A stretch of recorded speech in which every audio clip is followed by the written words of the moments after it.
Corona తర్వాత నేను ఇప్పటివరకు స్క్రీన్కి వెళ్ళి చూసిన మూడు 4-5 ఉంటాయి ఏమంటే. అదే పెద్ద సినిమాలన్నీ చూస్తుంటారు పెద్ద సినిమాలు త్రిబుల్ అలాగా పెద్ద అంటే అవే ఇంకా యానిమల్, త్రిబుల్ యానిమల్ చూసానా, నాకు చూసిన గుర్తున్న పుష్ప 2 చూశాను. పుష్ప 2 రెండు చూశాను థియేటర్లో.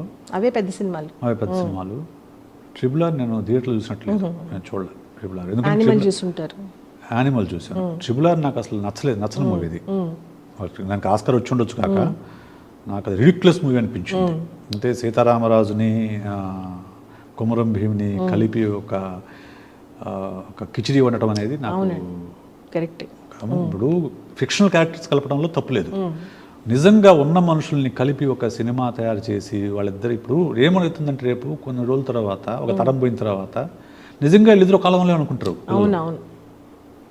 సీతారామరాజు కొమరం భీమి కలిసి పనిచేశారేమో అనుకునే ప్రమాదం ఉంది.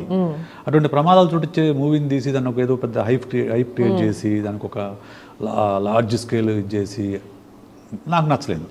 నా పర్సనల్ మామూలుగా ఓటీటీలోకి వచ్చే చూశాను, థియేటర్లో అయితే నేను చూడలేదు.